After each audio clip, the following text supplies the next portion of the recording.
சந்தோஷம் எனக்கு தருவார். இயேசு கூட வருவார், எல்லாவித அற்புதம் செய்வார். இயேசு கூட வருவார், எல்லாவித அற்புதம் செய்வார்.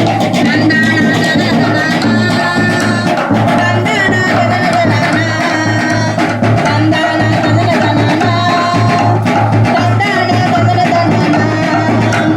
கடன்தொல்லை கஷ்டங்கள் நீக்கிடுவார், கடன்தொல்லை கஷ்டங்கள் நீக்கிடுவார். கண்ணீர்கள் அனைத்தையும் துடைத்திடுவார், இயேசு கண்ணீர்கள் அனைத்தையும் துடைத்திடுவார். இயேசு கூட வருவார், எல்லாவித அற்புதம் செய்வார். இயேசு கூட வருவார், எல்லாவித அற்புதம் செய்வார். தந்தானா ததனதனானா, தந்தானா ததனதனானா, தந்தானா ததனதனானா, தந்தானா ததனதனானா. சொல்லுங்க. என்னால இது மேல வேலையெல்லாம் போகவே முடியாதுமா. வேலைக்கு போக மாட்டீங்களா? பின்ன அது சொல்றதான் வந்துக்கிறேன். நம்மளுக்கு இருக்க சொந்த நிலங்குது இல்ல, ஆமா, அதை வித்துட்டு பாதி காசு நம்ம பிள்ளைங்க படிப்புக்கும், பாதி காசு நான் ஒரு பஸ் ஓமனி வேண்டுக்கும்ல, ஆமா, போட்டு டிராவல்ஸ் ஓடலாம்னு இருக்கிறமா. என்ன சொல்ற நீ? நல்ல யோசனையா தாங்க இருக்கு, பண்ணுங்க. சரிம்மா, பஸ் ஏன்னா நான் வாங்கினே வந்து பஸ் எப்படிக்குதா? ரொம்ப நல்லா இருக்குதுங்களே. அதுதான் வச்சாம டிராவல்ஸ் ஓடலான்னு இருக்கு.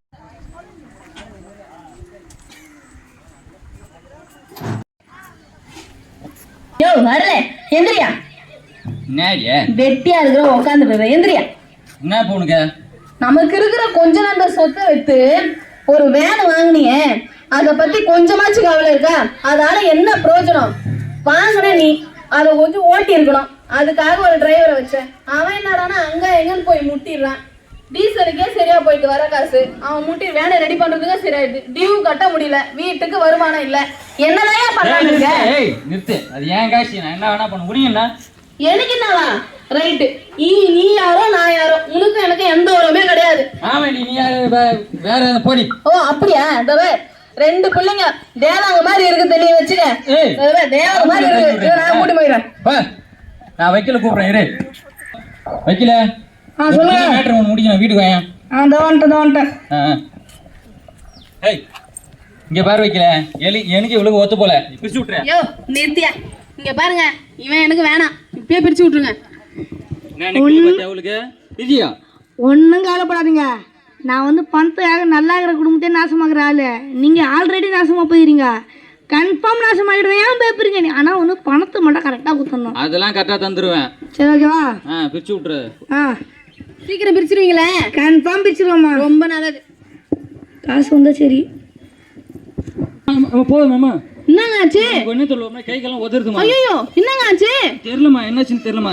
இந்தமா இந்த போன்ல ஜெயகரன் சொல்லிட்டு ஒரு நம்பரை ஃபோன் பண்ணுமா. அப்படிங்களா? ஜெயகரனா? அவர் ஊழியக்காரர் ஒருத்தர் ஃபோன் பண்ணி ஜெயமன் சொல்லி சரியாயிடுமா, பட்டுன்னு ஃபோன் பண்ணுமா. ஒரு நிமிஷம். யாருங்க? ஐயா ஜெயகரன் ஐயாங்களா? ஆமாங்க, நான் ஜெயகரன் தான் பேசுறேன். பூந்தமல்லில இருந்து அருண்ராஜ் வைஃப் பேசுறேங்க ஐயா. என்னமாச்சு? ஐயா ஒரு திடீர்னு உடம்பு சரியில்லாம ஆயிடுச்சு, கை கால்லாம் உதறுதுன்றாங்க ஐயா. உங்களுக்கு ஃபோன் பண்ணி ஜெபம் பண்ண சொன்னாங்க ஐயா. சரி, ஒன்றும் கவலைப்படாதீங்க. ரெட்டில்ஸ்ல ஜெயசீலன் ஒரு ஊழியக்காரர் இருக்கிறாரு. சரிங்க ஐயா, அவர் இடத்துல பேசுறேன். ஏன்னா வண்டி இருந்தா எடுத்துன்னு போங்க. இருக்குது ஐயா. இது எதனா மாந்திரிகம் அது போல பிசாசு கிரிகளா இருக்கும். அவர் நல்ல வரம் பெற்ற ஊழியக்காரு. ஜெபம் பண்ணா சரியாயிடும். சீக்கிரம் போங்கம்மா. கண்டிப்பா போயிடுறேன். சரிம்மா. வாங்க, ரெடில்ஸ் போட் சொல்லிருக்காங்க. சீக்கிரமா எழுப்புமா. ஹலோ, ஏமா ஆளே காணோம், யாரையும் ஃபோன் பண்ணுமா. ஹலோ சொல்லுங்கம்மா. ஐயா ரெடில்ஸ் வந்துட்டேன் ஐயா. இங்க இருக்கிறவங்க வெளியே போயிருக்காங்களா, வர 2 நாள் ஆகும்னு சொல்றாங்க ஐயா. அப்படியா? ஆமாங்க ஐயா. சரி, ஒன்றும் கவலைப்பட வேணாம். என் தம்பி இளையா இருக்கிற மதுரவாயில. நீங்க எந்த வழியா போவீங்க? மதுரவாயில இருந்து பூந்தமல்லி போவோம் ஐயா. அப்போ ஜீசஸ் கால் வழியா தானே போவீங்க? மாநகரம் ஜீசஸ் கால் வழியா? ஆமா, அந்த வழிதான். சரிம்மா, நீங்க என்ன பண்ணுங்க, அங்க என் தம்பி வெயிட் பண்ண சொல்றேன். பால் இளையா பேரு, நல்லா ஒல்லியா ஹைட்டா இருப்ப போல. நீங்க அங்க வெயிட் பண்ணுவ போல. நீங்க போயிட்டு அவரை கூட்டிட்டு போயிட்டு வீட்டுல போய் ஜெபம் பண்ணுங்க. என்னன்னு அவரே சொல்லுவாரு. அவரையும் கொஞ்சம் பயன்படுத்த நடத்துவார். நீங்க போய் கேளுங்க. சரிங்க ஐயா, கண்டிப்பா கேக்குறேன் ஐயா. சரிம்மா. சொன்னார் போன்ல பால் இல்லையான்னு சொல்லிட்டு ஒருத்தர் நிக்கிறாங்களா, அவங்க கிட்ட போய் பார்க்க சொல்றாங்க. வாங்க போலாம். ஆமா, சீக்கிரமா போலாம். ஐயா வணக்கம், நீங்க தான் பால் இல்லையாவா? ஆமாமா, சொல்லுங்கம்மா. சொல்லுமா. நீங்க தான் பாலிலையாவா? ஆமாம்மா. இவங்க எங்க வீட்டுக்காரரு திடீர்னு உடம்பு சரியில்லை, கை கால்லாம் உதறுதுன்னு சொல்றாரு. கொஞ்சம் ஜெபம் பண்ணுங்கய்யா. சரிம்மா, ஜெபம் பண்ணுறோம்மா. என் ஆண்டவரே, என் மகள் மேல தேவ அக்கினி இறங்கட்டம்பா. தேவன் நிறுத்து. நிறுத்தா. நிறுத்து. நான் மாத்திரத்தால செய்யப்பட்ட சூனியம். இந்த குடும்பத்தை பிரிக்காம அழிக்காம போக மாட்டேன். இவங்க 2 பேரும் ஒன்னா சேர்ந்து வாழ்ந்துருவாங்களா? இவங்களை பிரிக்காம விட மாட்டேன். நான் விட்டுருவேன் இவங்களை ஒன்னா சேர்ந்து வாழ. இப்போது பாரு, தேவ அக்கினி உன் மேல இறங்க போது. கர்த்தர் உன்னை எரித்து போட போகிறார். கர்த்தருடைய அக்கினி இதோ மேல உன் மேல. கர்த்தருடைய அக்கினி இயேசுவின் நாமத்துல. என்னமாச்சு, உனக்கு உடம்பு சரியாயிடுச்சு தானே? எனக்கு ஒண்ணும் இல்லைங்க. உங்களுக்கு எப்படி இருக்கு? எனக்கு பாருமா, கையெல்லாம் முதல்ல நின்று போச்சு, உடம்பு நல்லா ஆயிடுச்சுமா. இப்போ எனக்கும் ஒரு மாதிரி பாரம் குறைஞ்ச மாதிரி இருக்குங்க. நம்ம 2 பேரும் சமாதானம் இல்லாம இருந்தது, இப்போ சமாதானத்தோடு இருக்க மாதிரி. வாங்க, சமாதானமா நம்ம வீட்டை கட்டலாம். ஒன்னா சர்ச்சைக்கு போமா டெய்லியும். சரிங்க. 10 வருடத்துக்கு பிற்பாடு கர்த்தருடைய நாமத்துக்கு ஸ்தோத்திரம். நாங்கள் 2 பேருமே எப்போ பார்த்தாலும் சண்டை போட்டுக்கிட்டே இருப்போம், சமாதானமே இருக்காது. 2 பேரும் பிரிஞ்சு போகலான்னு சொல்லிட்டு பார்த்தா அந்த டைமில் என் மேலே சூனியம் செஞ்சு வச்சுருந்தாங்க. 2 பேரும் ஒன்றா சேர்ந்து வாழக்கூடாதுன்னு. பாலிலியான்ற ஒரு ஊழியக்காரர் எங்களுக்கு வந்து ஜெபம் பண்ணாங்க. இயேசுவின் நாமத்தினால ஜெபம் பண்ணாங்க. அவரால் எங்களுக்கு சுகம் வந்தது. நாங்கள் இப்போ சமாதானத்தோடு வீடு கட்டி நிம்மதியாக வாழ்ந்துட்டுருக்கோம். நீங்களே இயேசுப்பாவை நம்புங்க, கர்த்தர் உங்களுக்கு சமாதானத்தை கொடுப்பார். கர்த்தருடைய பிள்ளைகளே, இப்போது ஒரு நாடகத்தை பார்த்தீங்க. ஏதோ கட்டுக்கதையோ கிறிஸ்துவை விளம்பரப்படுத்துவதற்காக இது உங்கள் மத்தியில் பிள்ளைகள் அரங்கேற்றின நாடகம் அல்ல. பூந்தமல்லி பகுதியில் அருள்ராஜ் என்றவருடைய வாழ்க்கையில் நிஜமாக நடந்த சம்பவம். அவர் சில பிரச்சனையின் காரணமாக சொந்த நிலத்தை விற்று ஒரு வாகனத்தை வாங்கி ஓட்டினார். அதையும் அவர் ஓட்ட முடியாத பட்சத்தில் ஒரு டிரைவரை வச்சார். அங்கங்கே ஆக்சிடெண்ட்டு, ஒன்றும் வருமானமும் கைக்கு வரல. அந்த வண்டியும் அவர் கையை விட்டு போகிற மாதிரி இருந்தது. கனவு மணிக்குள்ளே சமாதானம் இல்லை. 2 பேரும் போயிட்டு ஒரு வழக்கறிஞரை போய் பார்த்தாங்க. நம்ம பிரிஞ்சிடலாம் சொல்லி அவங்க பேசினே இருக்கும்போது பலவீனம் ஆயிட்டார். இதனால் ஜெயகரன் என்று சொல்லுகிற போர்ட்டு சுகமாகன்னு சொன்னாங்க. இவங்க அங்கே போகும்போது அவர் வெளியே ஊழியத்துக்காக வேறொரு இடம் போயிருந்ததுனால அவர் இல்லாத பட்சத்தில் அவங்க திரும்பி வரும்போது திரும்ப அவர் ஜெயகரன் பிரதருக்கு ஃபோன் பண்ணவுடனே அவர் சொல்லியிருக்கிறாரு, என் தம்பி ஒருத்தன் பாலையிலான்னு மதுரையில் இருக்கிறான், அவன் ஜெபம் பண்ணுவான்னு சொன்னோடனே இவங்க எல்லாரும் புறப்பட்டு வரும்போது அவங்க தம்பி பாலையில கூட்டின்னு போயிருக்கிறாங்க. ஜெபம் பண்ண உடனே அவங்க மனைவி மேலே அசுத்தாவி, மாந்திரிகம் ஆடுது. நான் இவ்வளவு காரியத்தை பண்ணது, நிலத்தை விற்க வச்சுதான் நான் தான், அந்த பஸ்ஸை லாஸ் ஆக்கி விட்டு இவங்க கையை விட்டு போக பண்ணது நான் தான், இவங்க 2 பேரும் பிரிக்க முடியா, இந்த குடும்பம் நாசமாக போக முடியாது, நான் வந்திருக்கிறேன்னு சொல்லி அந்த அசுத்தாவி அந்த மகளை விட்டு போகும்போது அழகைத்து சொல்லிட்டு போச்சு. அதுக்கு பிற்பாடு அந்த அசுத்தாவி போன உடனே 10 வருஷத்துக்கு பிற்பாடு குடும்பம் சமாதானமாக இருக்குது. எந்த குடும்பம் பிரியலான்னு சொன்னாங்களோ அதே குடும்பம் பார்த்தீங்கன்னா அவங்க மூத்த மக பிஎஸ்சி நர்சிங் முடிச்சுட்டு ஒரு கிளினிக்கில் வேலை செய்கிறாங்க. பிள்ளைய நல்ல ஒரு பட்டதாரி பிள்ளையாக அங்கங்கே கான்ட்ராக்ட் எடுத்து வேலை செய்கிற மாதிரி அந்த குடும்பத்தை என் தேவனாகி கர்த்தர் உயர்த்தி வைத்திருக்கிறார்.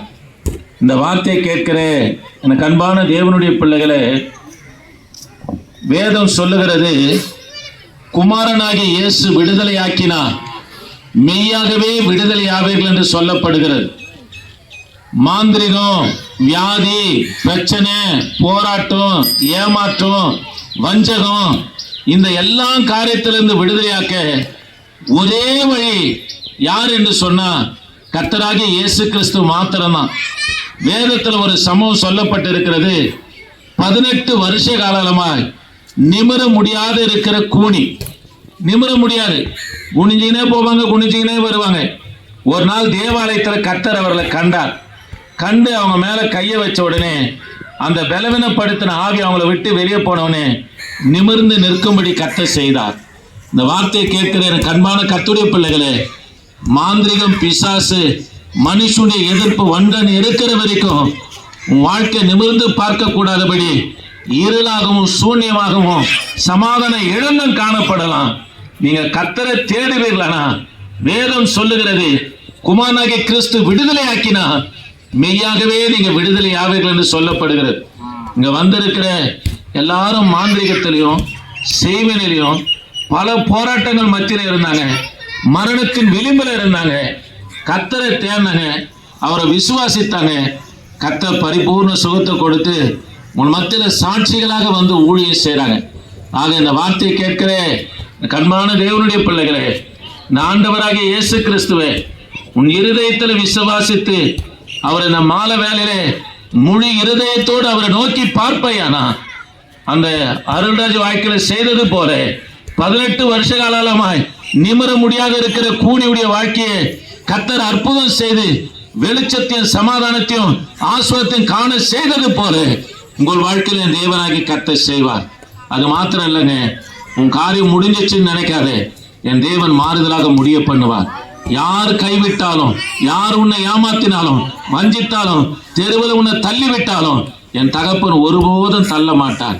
தம்மிடத்துல வருகிற ஒருவனையும் அவர் தள்ளாத தேவன் என்று வேதம் சொல்லுகிறது. ஆகவே கர்த்தராகிய இயேசு கிறிஸ்துவ விசுவாசிங்க, அவரை தேடுங்க. நாங்கள் உங்களுக்காக ஜெபிக்க போகிறோம். ஆண்டவரே, இந்த கிராமத்தை உடைய சமூகத்தில் வைக்கிறேயா, ஒரு நிமிஷம். ஆண்டவரே, நாங்கள் உம்மை துதிக்கிறோம். இந்த காணிமேடு கிராமத்தை ஆண்டவரே உமது கல்வாரி ரத்தத்துல ஒப்பு கொடுக்கிறேயா. இந்த வார்த்தைக்கு செவி கொடுத்த ஒவ்வொருவருடைய குடும்பத்திலும் என் தேவன் இங்க அற்புதம் செய்யும்படியாய் செபிக்கிறேன், விடுதலை தரும்படியாய் செபிக்கிறேன். ஆண்டவரே, சகையை பார்த்து சொன்னீங்க ஐயா, இன்றைக்கு இந்த வீட்டுக்கு ரட்சிப்பு வந்தது என்று சொல்லி, அதே போல இந்த கிராமத்திற்கு இன்னைக்கு ஒரு சமாதானம் உண்டாகட்டும், ரட்சிப்பு உண்டாகட்டும், சுகம் உண்டாகட்டும், விடுதலை உண்டாகட்டும். ஆண்டவரே, கர்த்தர் நீர் அப்படியாய் செய்யுங்க. தொடர்ந்து உமது பிரசன்னம் அந்த கிராமத்தோடு இருக்கட்டும். வழிநடத்துங்க, பாதுகாத்துக்கொள்ள இயேசு நாமத்தில் ஜெபிக்க நல்ல பிதாவே, ஆமென். Praise the Lord. யாரு காய்களை